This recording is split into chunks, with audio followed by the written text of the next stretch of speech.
Ang babasahin po natin ay Hebrews 11 verses 30 to 40.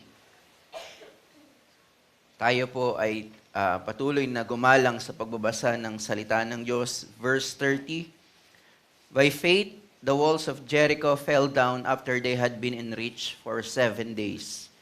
By faith, Rahab the harlot did not perish along with those who were disobedient after welcoming the spies in peace. And what more shall I say?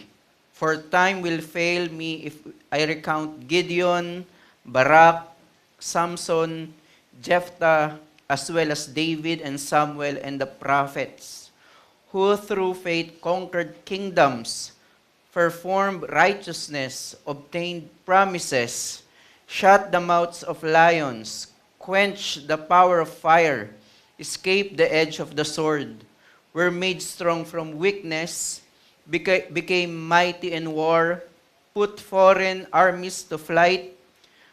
Women received back their dead by resurrection, and others were tortured, not accepting their release, so that they might obtain a better resurrection. And others experienced mockings and floggings, yes, also chains and imprisonment. They were stoned, they were sawn in two, they were tempted, they were put to death with the sword. They went about the sheepskins in goatskins, being destitute, afflicted, mistreated, of whom the world was not worthy, wandering in desolate places and mountains and caves and holes in the ground. And all this, having gained approval through their faith, did not receive what was promised, because God had provided something better for us, so that apart from us, they would not be made perfect. Tayo po yung magsiupo na. Tayo po ay lumapit sa Panginoon sa panalangin sa ating pagsisimula po ng pangangaral at pakikinig ng salita ng Diyos. Aming Trinidad na Diyos, aming Ama, aming Diyos, ang aming Panginoong Jesucristo, at ang aming banal na Espiritu, kami po ay nagpupuri at nagpapasalamat sa iyo bilang aming triune God na kinatagpo niyo po muli kami sa pagsamba sa pamamagitan ng mga ordinaryo na mga pamamaraan, mga ordinary means of grace. At kasama po dito ang pangangaral ng ninyo pong salita. Kung paanong nagsalita ka sa lumang tipan, sa malabong paraan, kami po ay nagpapasalamat dahil nananatili ang gawain ng banal na Espiritu upang bigyan ng malinaw na understanding ang aming mga pag-iisip at naging malinaw rin po sa amin ang inyo pong mga salita. Samahan niyo po kami sa umagang ito. Kayo po magbigay sa amin ng spiritual na mga mata, spiritual na pandinig upang makita at marinig namin ang kaluwalhatian ng Panginoong Hesukristo sa mga pahina ng inyo pong salita. Nawa ay ilagay niyo po sa aming mga mata ang kaluwalhatian ng aming Panginoong Hesukristo. At ito po ay gamitin namin to mortify our remaining sins and to advance your kingdom. Kayo lamang po ang mag-glorify sa aming pong mga pag-uusapan. Ito po ang aming panalangin sa pangalan ni Jesus. Amen.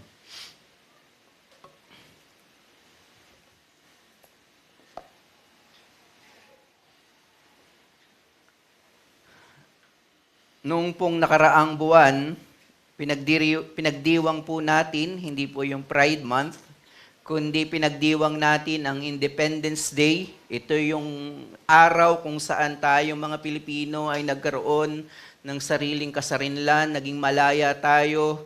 Iwinawagay po natin ang ating watawat at inaawit natin ang lupang hinirang bilang mga simbolo na tayo ay malaya na. Ngunit alam po natin na may mga tao na nagbuwis ng buhay para maranasan po natin ang kalayaan na ito. Ito po yung mga bayani. Subalit po, ito pong mga bayanang ito ay namuhay lamang doon sa pangako ng kalayaan, pero hindi nila na-experience mismo yung freedom na tinatamasa natin ngayon. Nariyan po si Andres Bonifacio na nagsimula ng himagsikan, o si Macario Sakay na nagpatuloy ng laban sa bundok. Magkaibigan po si Andres Bonifacio at si Macario Sakay, at siya yung nagpatuloy doon sa himagsikan. Siya po ay nagtago sa bundok, at si Macario Sakay po ay tinuring na tulisan ng banyaga. Namatay po ang mga bayaning ito na hindi nila nakita yung kalayaan na tinatamasa natin ngayon sa ating bansa. Na tayo ay hindi tayo under ng anumang government, tayo ay may sariling gobyerno. Masasabi po natin na ganito po yung punto ng manunulat sa ating pag-aaralan. Sila Andres Bonifacio at iba pang mga bayani ay pinaglaban nila yung ating kalayaan, nakatingin sa pangako, pero hindi nila naranasan yung katuparan nung kalayaan na yon. Ganito rin yung makikita natin ngayong umaga sa ating pagpapatuloy, na bagamat na experience na buhay sa pananampalataya ang mga tao sa lumang tipan, hindi nila naranasan yung katuparan nito. At ito po yung pinupunto ng manunulat sa ating pong mga binasa. Tayo po ay nagpapatuloy sa ating ginagawang serye. Sa tuwing ako po ang mangangaral, tayo po ay nag-aaral sa sulat sa mga taga-Hebreyo.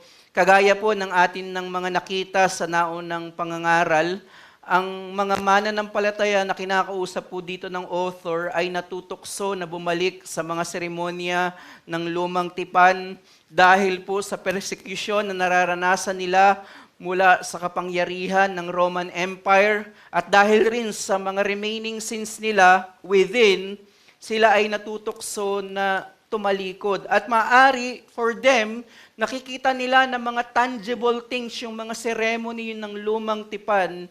Kaya ito yung maaaring dahilan na natutokso silang bumalik sa lumang tipan. Kaya ipinakita po, yung main thesis po ng author dito, pinakita ng author na ang gamot sa anumang uri ng pagtalikod ay ang muling pagtingin sa kaluwalhatian at kagandahan ng Panginoong Hesukristo, na nagpinapakita sa kaperpektuhan, sa kaluwalhatian ng bagong tipan kung saan sila kabilang.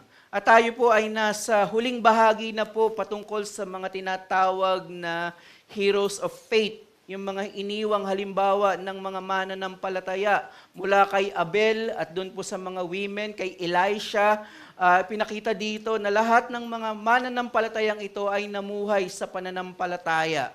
Natapos po tayo last sermon sa verses 27 to 29 kung saan ipinaliwanag ng manunulat yung makasaysayang pangyayari sa history ng Israel, ang Exodus event, at pinakita po ng manunulat na ang mga Israelita, bagamat paulit-ulit silang sumusuway sa tipan ng Panginoon, pero yung hinighlight ng author doon sa verses 27 to 29, ang mga Israelita ay nanampalataya sa parating na Mesaya. Ngayon po, ang pag-aaralan lamang po natin is verses 39 to 40 to conclude this chapter 11. Muli ko pong babasahin ang verses 39 to 40. Sabi po dito, "And all this, having gained approval through their faith, did not receive what was promised, because God had provided something better for us, so that apart from us, they would not be made perfect." Yung pong verse 30, malinaw po yan, is about the fall of Jericho through the leadership of Joshua. Review rin po ito sa Sunday School. Diba, after ni Moses, si Joshua yung nag-lead. Nilaktawan na po ng manunulat yung 40 years na pagre-rebelde ng Israel sa ilang dahil naipakita na iyon bilang halimbawa ng kawalan ng pananampalataya. Pinakita ito ng author sa unang mga chapters. Ang ipinakita dito sa verse 30 is yung pagpasok po ng Israel sa lupang pangako sa ilalim ng pangunguna ni Joshua. Remember, pag nung namatay po si Moses, ang nag-take over nung leadership ay si Joshua. At malinaw po na even yung after ni Moses, si Joshua yung nag-lead, sinabi ng author, lahat ng ginawa ni Joshua, ito ay sa pamamagitan, yung pagwasak ng Jericho, ito ay sa pamamagitan ng pananampalataya. Sabi ng Diyos kay Joshua, Joshua 1 verse 6, magpalakas ka at magpakatapang sapagkat iyong ipamamana sa bayang ito ang lupain na aking isinumpa sa kanilang mga magulang na ibinigay sa kanila. Joshua 1 verse 9, hindi ba kita inutusan, magpalakas ka at magpakatapang, huwag kang masisindak o matakot man, sapagkat ang Panginoon mong Diyos ay sumasa iyo saan ka man pumaroon. In-interpret, sinamarize ng author na ito ay ginawa ni Joshua at ng Israel sa pamamagitan ng pananampalataya. And then yung verse 31 naman po, gusto ko lamang pundaanan, is patungkol naman sa isang Canaanite prostitute na si Rahab.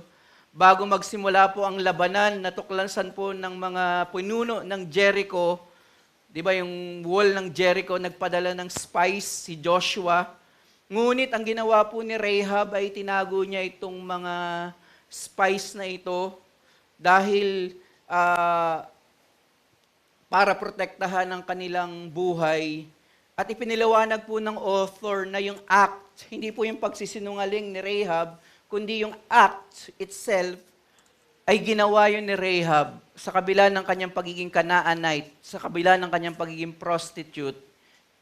Kinoment siya dito sa Hebrews 11 na iyon ay by faith. At pagdating po doon sa 32 to 38, nagmamadali na po yung author, wala daw siyang time. Sabi yun, and what more shall I say, for time will fail me. So, hindi na niya kailangang isa-isahin yung mga iba pang mga tao sa lumang tipan. Sinamarize na lamang niya yung kanyang punto. Hindi na inelaborate po ng author ang lahat ng mga pangyayari sa buhay ng mga pangalan po na nabanggit. Sa halip, ibinuod na lamang niya ang lahat ng mga nagawa at napagtagumpayan nila sa pamamagitan ng pananampalataya. Para lang po tayo magkaroon ng idea, yung pong huling section mula 32 to 38 ay pwede pong hatiin sa dalawang katotohanan bilang demonstrasyon ng pananampalataya. Mula po verses 32 to 35, letter A, pwede po nating makita ang pagtatagumpay ng pananampalataya sa kabila ng mga balakid at hadlang. And then yung verses 35b to 38 naman, nakikita ang totoong pananampalataya sa pagpapatuloy kahit sa kabila ng mga suffering and pain, paghihirap. So, hindi ko na po i-elaborate yung verses 30 to 38. Ang bibigyan po natin ng pansin is yung point ng author sa verses 39 and 40. Sa kabila po ng mga iniwanang halimbawa ng mga mananampalatayang ito, gaano man kadakila ang kanilang mga ginawa, nagpatumba sila ng mga kaharian, nagpatuloy sila sa pananampalataya, gaano man kaganda yung iniwang halimbawa ng mga mananampalatayang ito sa lumang tipan.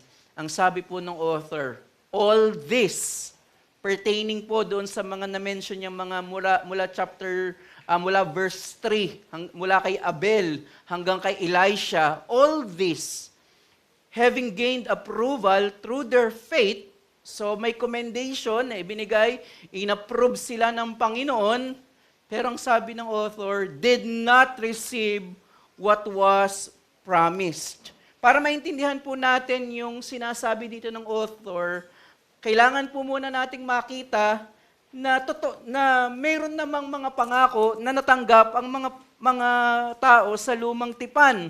Ang halimbawa dito ay ang pangako, last sermon, pinalaya ng Panginoon ng Israel sa kamay ng mga Ehipsyo, di ba? So yun ay tinupad ng Diyos ang kanyang pangako.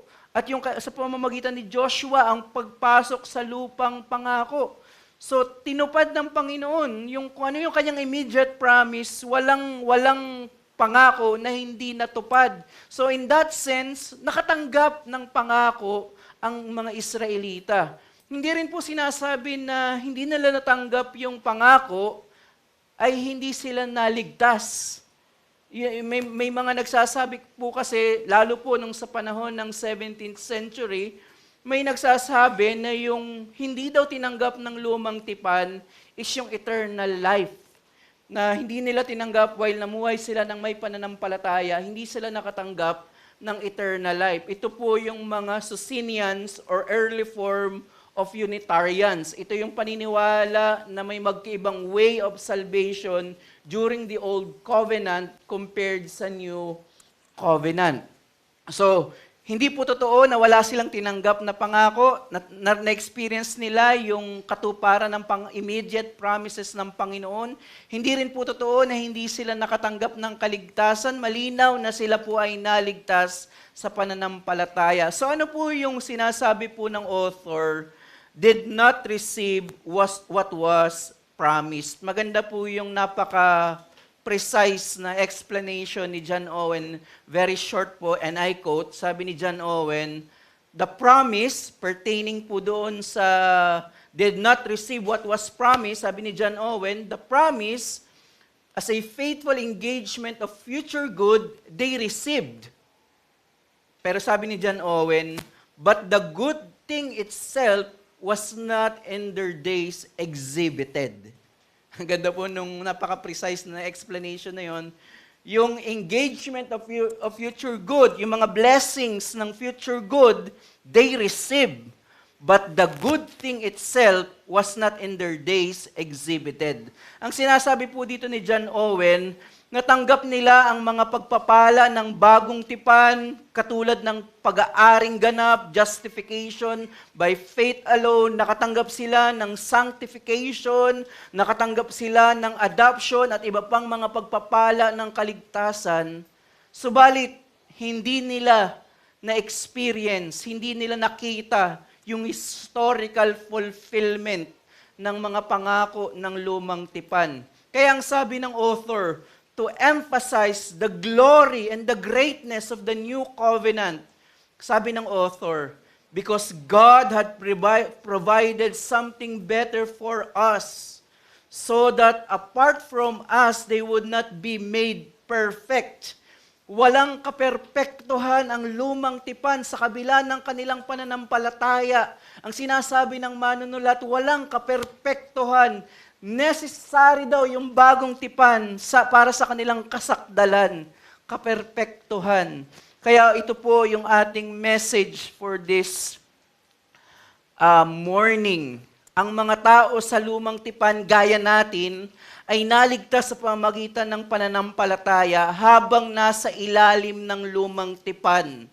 Ngunit hindi dahil sa kapangyarihan ng lumang tipan mismo. Sa halip, sila ay naligtas sa pamamagitan ng kapangyarihan ng bagong tipan na itinatag ng Panginoong Hesukristo. I'm echoing po dito si John Owen, the people of the Old Testament were saved through faith while living under the Old Covenant, but not by the power of that covenant itself.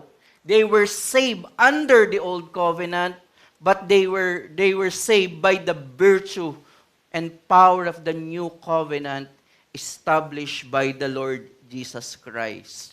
Totoo na in-apply sa kanila ang mga pagpapala ng kaligtasan, yung atonement ng Panginoong Jesucristo ay in-apply sa kanila, pero hindi yun in-apply sa pamamagitan ng mga lumang tipang seremonya. Ito ay sa pamamagitan ng pangako ng bagong tipan. Dalawang bagay po ang pwede po nating makita sa verses 39 to 40. First thing, the old covenant, a subservient covenant, o mas mababang tipan. Secondly, the new covenant, a superior covenant, or mas mataas at mas dakilang tipan.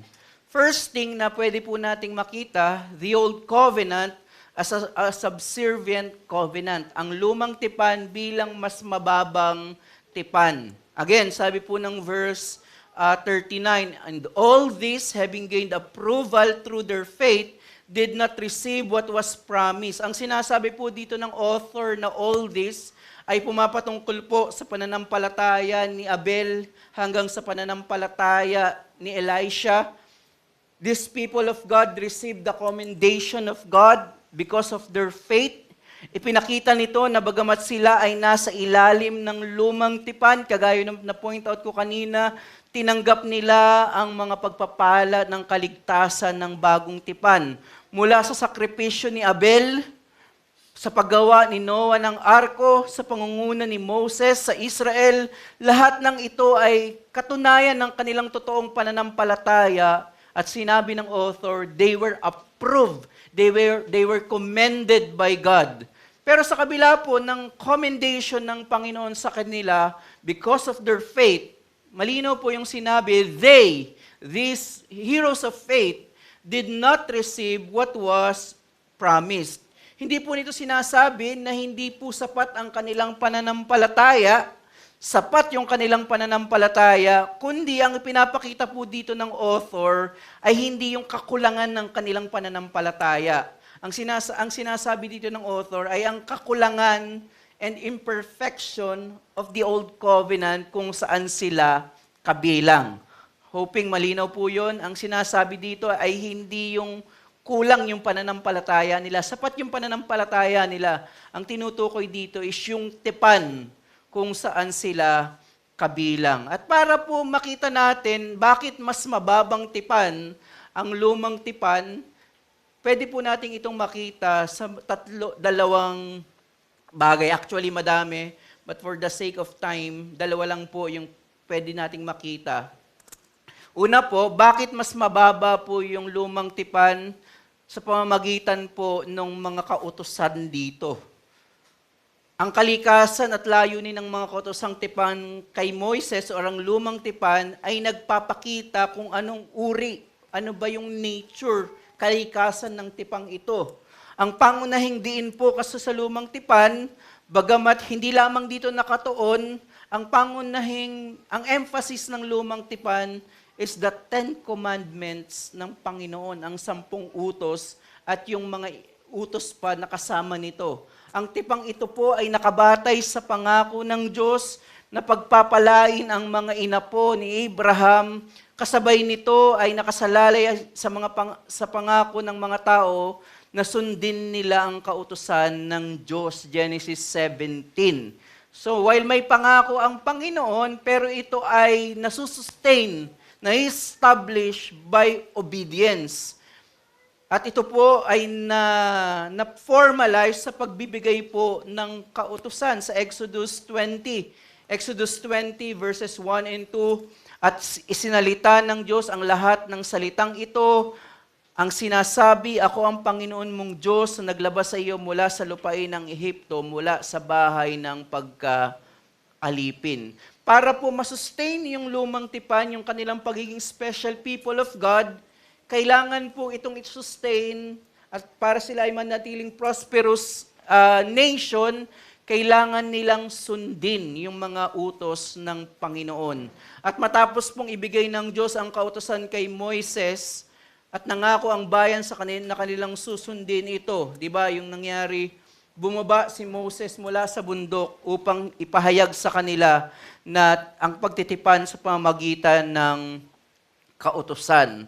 At ang pagwiwisik ng dugo ay isang panunumpa ng katapatan at isang sumpa ng pananagutan. They were under oath sa pamamagitan ng blood.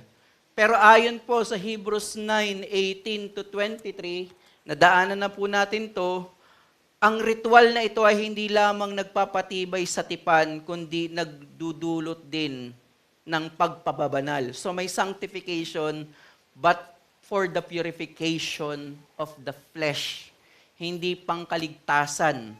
So, pwede po nating makita dito that the substance of the old covenant is the 10 commandments of God, and this covenant is based upon the obedience of Israel. So kaya po subservient na covenant ito, while nandoon yung glory ng Panginoon, mamaya bakit glorious pa rin yung lumang tipan, makikita natin. Pero subservient ito dahil ito ay temporal and physical and based upon the obedience of Israel. Number 2 po, bakit mas mababang tipan ang lumang tipan na sinasabi po dito ng author did not receive what was promised, yung mga blessings po ng lumang tipan. Ang mga pagpapala nito. Kung ang kautosang ibinigay sa Israel ay nagpapatuloy sa unang tipan, ang kautosang ito ay binigay upang manatili ang Israel sa kanilang katatayuan bilang pinagpalang bayan ng Diyos. At kung susundin po ng Israel ang lahat ng utos ng Diyos, mananatili sa kanila ang mga pisikal na pagpapala ng Diyos. Jeremiah 11, 2-5, Jeremiah 7, 3-7. Ipinapakita dito na yung kanilang mga physical blessings is dependent upon their obedience. Kaya ang mga pangako at pagpapala ng lumang tipan ay ayon din sa pangakong ibinigay kay Abraham. Ang immediate po, nakita na natin to, ay mga pisikal na pagpapala at particularly ang lupain ng Kanaan. Nakita natin yun yung immediate na promise na experience din nila. So, ang mga pangako ng lumang tipan ay tumutukoy sa mga pansamantalang temporal na pagpapala at temporal provisionary atonement, kapatawaran. Yun yung for the purification of the flesh. Although the old covenant had its own character and administration, the saints who live under it were not commended because of that covenant itself. Kaya hindi sila i-commend because of that covenant, but because of their faith in the promised Messiah, whose coming would inaugurate the new covenant. So gusto ko pong i-distinguish bakit may commendation, imperfect nga yung old covenant. Yung commendation nila is because of their faith to the promised blessings of the new covenant. So ang point po natin, without being a covenant of grace, the old covenant is a gracious covenant because the laws, promises, and even threats point us to Christ.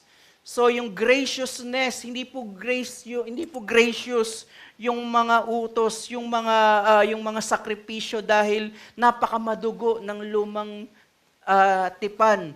Kaya siya nagiging grace dahil doon sa glimpse ng Panginoong Hesukristo. Doon nakaturo yung pagiging gracious ng lumang tipan. Hindi sa tipan mismo, kundi doon sa kanyang pinopoint, sa kanyang itinuturo ang kaluwalhatian ng Panginoong Hesukristo. Nagpatuloy po ang mga mananampalatayang ito sa lumang tipan, kagaya niya ng whole point sa Hebrews 11, dahil nakikita nila kahit sa napakalabong paraan ang Panginoong Hesukristo. Ganon katindi ang kaluwalhatian ng Panginoong Hesukristo. Dahil even glimpse of the glory of Christ, the obscure revelation of the mystery of Christ, ganun yun ka-glorious dahil naging sapat yun upang mag-persevere ang mga tao sa lumang tipan. At yung practical implication na pwede po nating makita and seen to be mortified ang katamaran natin sa pagbabasa ng lumang tipan. At hindi lamang po katamaran, ang pagbabasa nito bilang halimbawa lamang ng ating mabuting pamumuhay.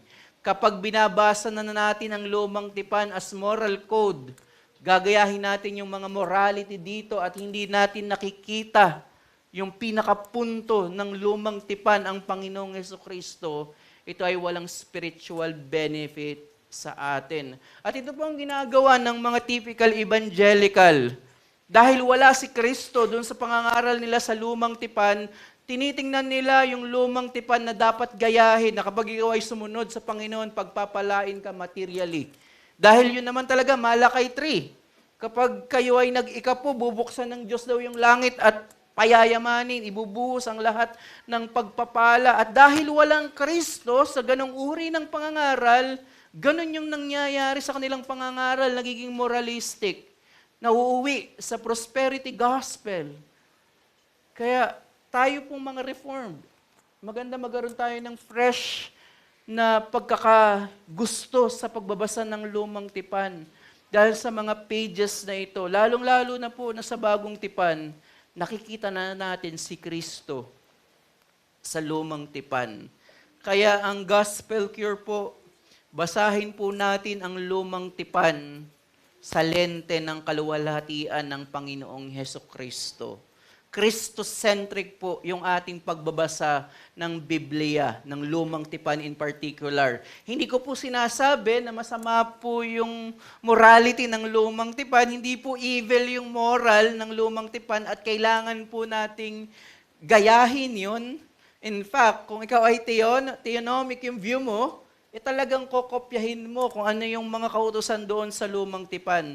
Pero kapag pinag-usapan po yung pangunahin, binabasa na natin ang mga kautusan na ito, ang mga sakripisyo na ito, even yung mga pagpaparusa, disobedience, nakikita na natin yan sa kaluwalhatian ng Panginoong Hesukristo. Kaya po ang challenge sa atin, because faith is the assurance of the things hoped for, kagaya nung introduction natin sa Hebrews 11 verse 1, we must cultivate our faith through the ordinary means of grace for perseverance in the Christian life. Ito po ang nagpalakas sa mga mananampalataya sa lumang tipan, ang contemplation nila sa parating na Messiah through those types and shadows. Pero sa kabila ng pagiging malabo, dahil naroon, nakikita nila ang Panginoong Hesukristo, naging sufficient yun sa kanila upang magpatuloy in the Christian life. Kaya ganun din po tayo. Lagi po nating ilagay sa mga mata natin si Kristo, ang kaluwalhatian ng kanyang ginawa. Sa tuwing tayo po ay nagbabasa ng Biblia, in particular po yung lumang tipan. Second point, the new covenant, a superior covenant. Pagkatapos po nating makita na hindi nila natanggap ang pangako ng Diyos, hindi dahil hindi nila natanggap ang mga pagpapala nito, kundi hindi nila nakita ang katuparan nito, yung historical fulfillment nito sa pamamagitan ng pagdating ng Messiah o ang pagkakatawang tao ng Panginoong Hesukristo.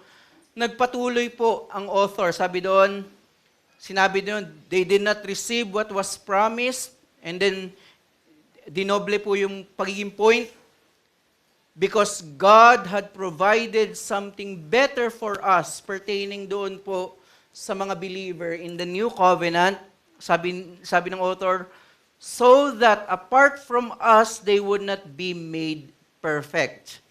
Binigay yung commendation doon sa mga characters na nabanggit niya, pero sinabi pa rin ng author, sa kabila ng nararanasan yung pagtalikod, persecution, nagbigay ng encouragement dito po ang manunulat, na kung ang mga tao sa lumang tipan ay hindi nakita ang katuparan ng pangako, subalit na ipakita nila ang kanilang pananampalataya sa pamamagitan ng kanilang matapat na pamumuhay, ang sinasabi dito ng author, paano pa kaya sila na nasa ilalim ng mas dakila at mas magandang tipan? Sa kabila po ng mga halimbawa na ipinakita ng matatapat na mananampalataya sa lumang tipan, ang sinabi po nung author, dinistinguish, because God had provided something better for us. Ipinapakita po dito na mas dakila, glorious, gracious ang bagong tipan. Kaya sabi doon, so that apart from us, they would not be made perfect. Hindi po dito sinasabi ng author na ang pananampalataya ng mga miyembro sa bagong tipan ay ang nagpapasakdal sa mga tao sa lumang tipan. Hindi po yun na yung faith ng new covenant, yung nagkakaroon ng perfection, nagbibigay perfection sa lumang tipan. Hindi rin dito sinasabi na mas banal ang mga tao sa bagong tipan kaysa sa lumang tipan. Kung yung commendation ng mga, yung magandang point dito, kung yung commendation ng mga mananampalataya sa lumang tipan ay hindi dahil doon sa lumang tipan mismo, kundi doon sa pananampalataya nila sa Messiah. Ang sinasabi dito, kung ang kakulangan ng lumang tipan ay hindi dahil kulang ang kanilang pananampalataya sa ganitong paraan, ang kadakilaan po ng bagong tipan ay hindi nakadepende sa intensity ng kanilang pananampalataya. So hindi po ito comparison between Old Covenant faith and New Covenant faith. Kundi ito ay comparison between the Old Covenant and the New Covenant. Dahil ang bagong tipan sa pamamagitan ng Panginoong Hesukristo ay ang katuparan ng lumang tipan. Ang lumang tipan ay anino lamang. Kaya sabi po ng author, naghanda ang Diyos ng mas dakilang bagay dahil sa bagong tipan. At kagaya po ng ginawa ko kanina na pinakita ko bakit kulang ang lumang tipan, dahil sa kautusan nito, ito ay dependent sa good works, sa pagsunod ng Israel, and then yung blessings, kabaligtarin din po. Bakit dakila ang bagong tipan compared sa lumang tipan? Dahil una po, yung establishment nito, yung pagkakatatag nito. Kung ang lumang tipan ay itinayo at pinapanatili ng mga temporal na bagay at pagsunod, ayon po sa manunulat, ang bagong tipan ay higit na mabuting tipan sa lumang tipan sapagkat ito ay legal na itinatag batay sa higit na dakilang mga pangako ng Diyos, ang Panginoong Hesukristo. Hebrews 8, verse 6. Ang lumang tipan ay itinatag sa pamamagitan ng dugo ng mga hayop, ng mga animals. Sa higit na dakilang paraan, ang bagong tipan ay tinatag sa pamamagitan mismo ng dugo ng Diyos. Ang bagong tipan ay higit na mabuti kaysa sa lahat ng iba pang makasaysayang tipan dahil sa uri at halaga ng sakripisyo nito, ang Panginoong Hesukristo mismo. So makikita nyo na yung kadakilaan ng bagong tipan sa lumang tipan. Yung mga sakripisyo sa lumang tipan ay mga animals, dugo ng kordero, pero sa bagong tipan, dugo mismo ng tao at ng ang Diyos, ang Panginoong Hesukristo. Tandaan po natin, laging ine-emphasize sa pulpit na ito, walang anumang uri ng pagsunod na manggagaling sa tao na kayang pawiin ang pagkakasala natin. For the sake of argument, hypothetically, mayroon ditong isang tao na perfect at susundin niya ang kautusan ng perpekto, hindi pa rin to makakaabot sa Panginoon. Why? Because He is not eternal. Eternal ang Diyos, and therefore, ano ang kabayaran? Eternal din. Kaya walang ibang pwedeng mag-suffice noong pagkakasala natin sa Panginoon, kundi ang Diyos at ang tao, ang ating Panginoong Hesukristo. Kaya ang ating walang hanggang pagsuway ay nangangailangan ng walang hanggang kaparusahan. Kaya ang bagong tipan ay nakakahigit sapagkat ito ay itinatag sa pamamagitan ng dugo ng Diyos at tao, ang Panginoong Hesukristo. He provided something better for us. Better, yung sacrifice. Ito yung dugo mismo ng Panginoong Hesukristo. Secondly, kaya dakila ang bagong tipan dahil sa mga pagpapala nito. Kung ang mga pagpapala po sa lumang tipan ay mga pisikal, ang bagong tipan, ang mga pagpapala nito ay mga spiritual na pagpapala. Una po, hindi ko po lalahatin, pero yung pangunahin, ang bagong tipan ay nagbibigay ng ganap na pag-aaring matuwid. Ibinibilang kang matuwid or absolute justification. Jeremiah 31 to 32, kino-compare ng Panginoon yung dalawang tipan niya. Pero ang sabi ng Panginoon sa bagong tipan, hindi tulad ng tipan na aking ginawa sa kanilang mga ninuno, nang aking akayin palabas sa lupain ng Ehipto, ang tipan na kanilang sinira, nasisira. Nawawasak yung lumang tipan. Pero yung binibigay na pagpapala ng bagong tipan is absolute justification. Ang bagong tipan ay higit na nakakahigit sapagkat nag-aalok ito ng ganap na pag-aaring matuwid. Yun po yung pinopoint ko na hindi sa intensity ng faith, parehas itong natanggap ng luma at bagong tipan na mga mananampalataya, pero ito ay pagpapala lamang ng bagong tipan. Hindi lamang pansamantalang pag-aaring matuwid or for the purification of the flesh. The new covenant is for the purification of conscience. Nagbibigay siya, inaari, itinutuwid tayong matuwid sa pamamagitan ng pananampalataya.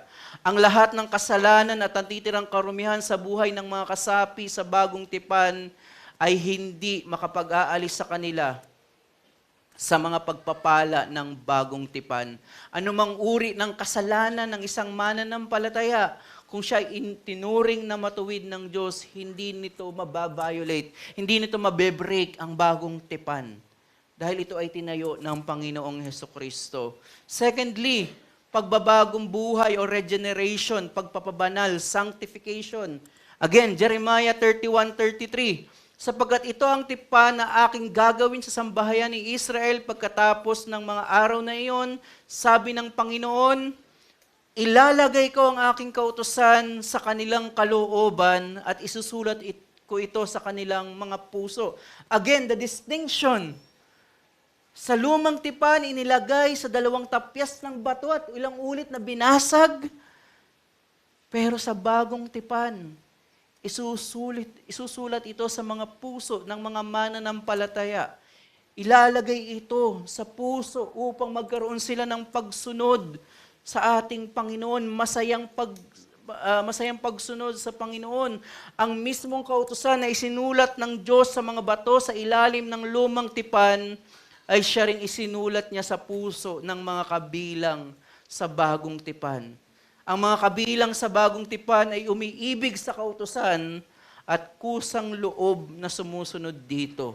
Kaya ang bagong tipan po ay higit na dakila sapagkat ipinapangako nito, hindi lamang ang utos na sumunod. Binigay yon sa lumang tipan, sundin ang kanyang utos.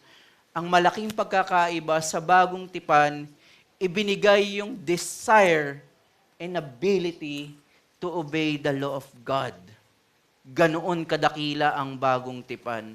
And thirdly, gusto kong i-add ang pagpapala ng new creation or ang bagong langit. Hindi ito ang pagpapala ng Kanaan. Tandaan po natin para mas makita natin ang sinasabi ng author dito na kailangan ang bagong tipan para maging sakdal ang mga mananampalataya sa lumang tipan. Dapat po nating makita na noong namatay ang mga mananampalataya sa lumang tipan, ay hindi po sila agad dumiretso sa langit. Hindi po. Wala pong nakapasok sa langit until na ma-inaugurate ng Panginoon yung bagong tipan. Meron silang temporary place na pupuntahan. Malinaw po, sa Hebrews din, chapter 6, 19 to 20. We have this a sure and steadfast anchor of the soul, a hope that enters into the inner place behind the curtain where Jesus has gone as a forerunner on our behalf. Ang sinasabi doon ng author, si Christ yung unang nakapasok, unang nag-ascend sa heaven, our forerunner on our behalf. So walang makakapasok sa langit unless unang makapasok si Christ sa kanyang ascension. Hebrews 9:24, for Christ has entered not into holy places made with hands, which are copies of true things, but into heaven itself, now to appear in the presence of God on our behalf. So ang una palang nakapasok dun sa inner curtain or yung heaven itself, hindi po sila Moses. Ang unang nakapasok po doon ay ang ating Panginoong Hesukristo. Malinaw po na walang nakapasok agad sa langit bago po ang ascension. Ito yung pinangaral ni Deacon Aaron, di ba? Yung ascension ng Panginoong Jesucristo. So, bago yung event ng ascension, walang tao doon sa langit. Bagamat totoo na tinanggap ng mga tao sa lumang tipan ang mga pagpapala ng kaligtasan, kailangan po natin yung i-affirm para hindi po tayo mahulog sa dispensationalism or Socinians na magkaiba yung way of salvation.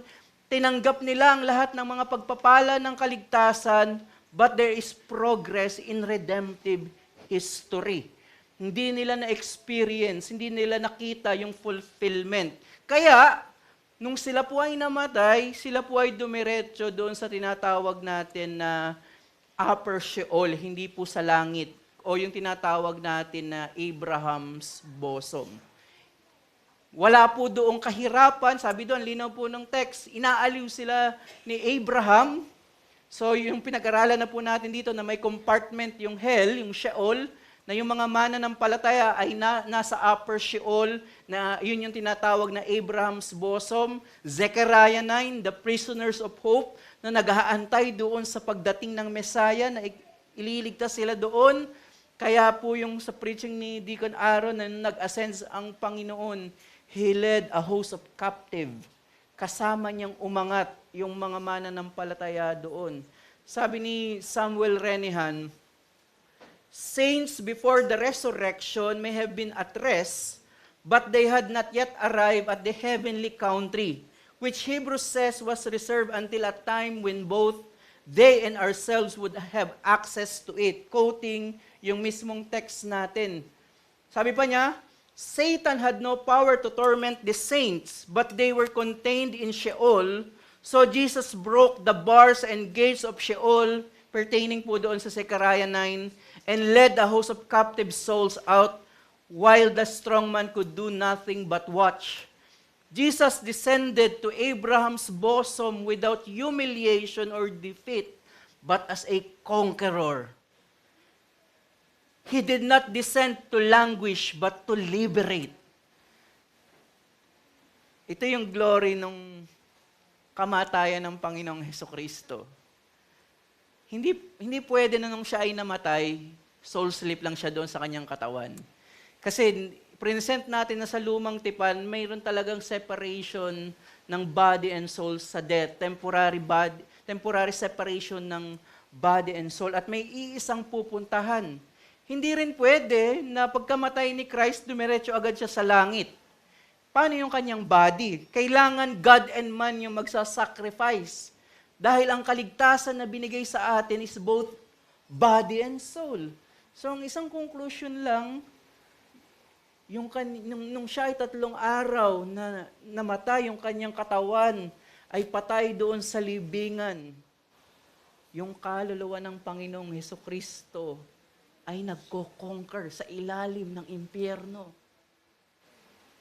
Doon tinupad ng Panginoong Hesukristo yung Genesis 3:15, the first gospel, that He will crush the serpent head. At ang audience ng pagkapanalo ng Panginoong Hesukristo against Satan is the fallen angels. Even the gates of hell shall not prevail. Dahil even sa impyerno, si Kristo ay nagtagumpay at nagahari. Ito po yung kadakilaan ng bagong tipan. Kinailangan na mag-conquer ang Panginoong Hesukristo, maitayo ang bagong tipan, bago itong mga matapat na mananampalatayang ito ay maisama sa langit. Kaya ang point po natin, the new covenant is greater because its sacrifice is the Lord Jesus Christ Himself.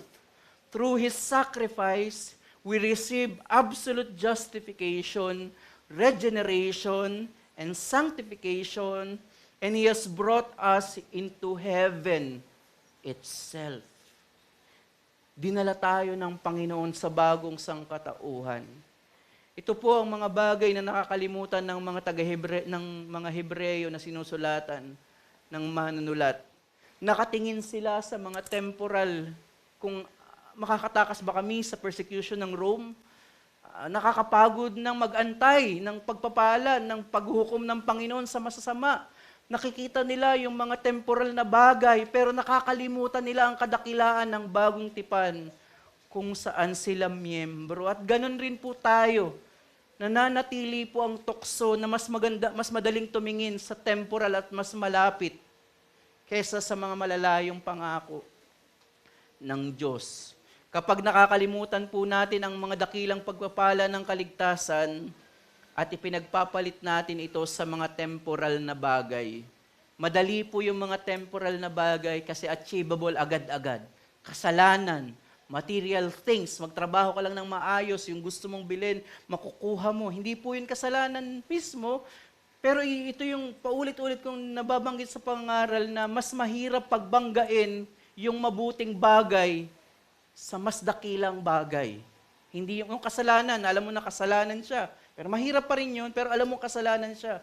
Pero yung mabuting bagay like career, family gathering, pag ibabangga mo siya sa mas dakilang bagay, ang mga pagpapala ng bagong tipan. Kaya ang gospel cure po natin, challenge, ang ating pagsunod at pagpapatuloy ay dapat sa kadakilaan ng bagong tipan.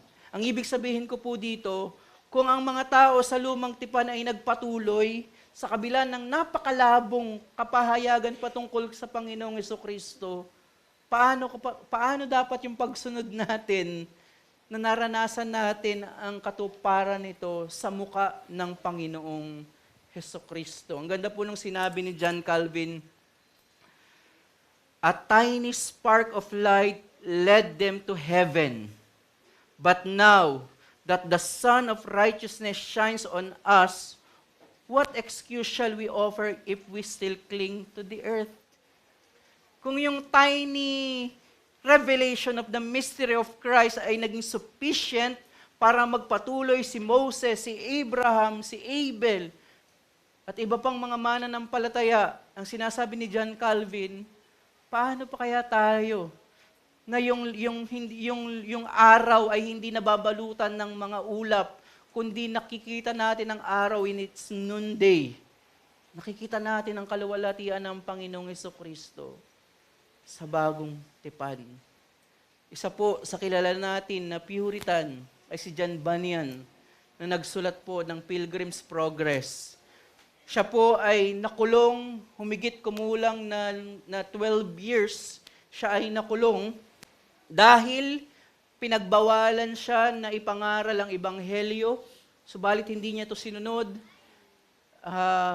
Paulit-ulit siyang inalok ng freedom kung mangangako siya na hindi niya ipapangaral ang salita ng Diyos, ngunit siya ay tumanggi. Pero ang nakita niya doon sa kaniyang pagtanggi, dahil nakikita niya ang kaluwalhatian ng Panginoong Hesukristo. At ito po, sa kabila ng paghihirap ni John Bunyan, sa kanyang pananampalataya kay Kristo, marami pong naging benefit, nakatulong sa Kristiyanong pamumuhay ang kanyang mga aklat, particularly ang Pilgrim's Progress. Ito po yung nagagawa ng pananampalataya ng bagong tipan, ng kaluwalhatian ng Panginoong Hesukristo. Ang panalangin po natin sa tuwing tayo po ay mag-i-struggle sa kasalanan, sa tuwing may tukso ng compromise sa trabaho, sa tuwing nangihina ka sa pangunguna sa iyong bahay dahil hindi ka perfect father, maganda na i-workout mo yon, pero para po magkaroon tayo ng kalakasan, ilagay po natin sa ating mga mata ang kaluwalhatian ng Panginoong Hesukristo. At dito po susunod yung ating matapat na paglilingkod. Nasaan man tayong lugar kung saan tayo tinawag. Purihin natin ang ating Panginoon. Tayo po'y manalangin. Aming Diyos, maraming salamat po sa inyo pong mga salita. Na ito po yung main thesis ng Hebrews, na mas mababang tipan ang lumang tipan at mas dakila ang bagong tipan na itinatag ng Panginoong Hesukristo. Salamat po sa paalaala na dakila ang bagong tipan dahil iba po ang pagkakatayo nito. Ito ay sa pamamagitan ng dugo ni Kristo. Iba rin ang mga pagpapala nito, kundi mga pagpapala ng kaligtasan kumpara sa lumang tipan. At iba rin po ang pangakong lupa dito, hindi po ang Kanaan, kundi ang langit mismo, ang bagong creation, new creation. Salamat po sa paalaala na ito na pwede niyo pong gamitin upang kami po ay makapagpatuloy sa kabila po ng aming struggle sa kasalanan namin at sa kasalanan ng mundo, and even some persecution in our workplace. Samahan niyo po kami sa paglalapat ng mga katotohanan ito at mamuhay nga kami alinsunod sa kadakilaan po ng bagong tipan. Kayo lamang po ang mag-glorify sa pangangaral na ito sa pangalan ni Jesus. Amen.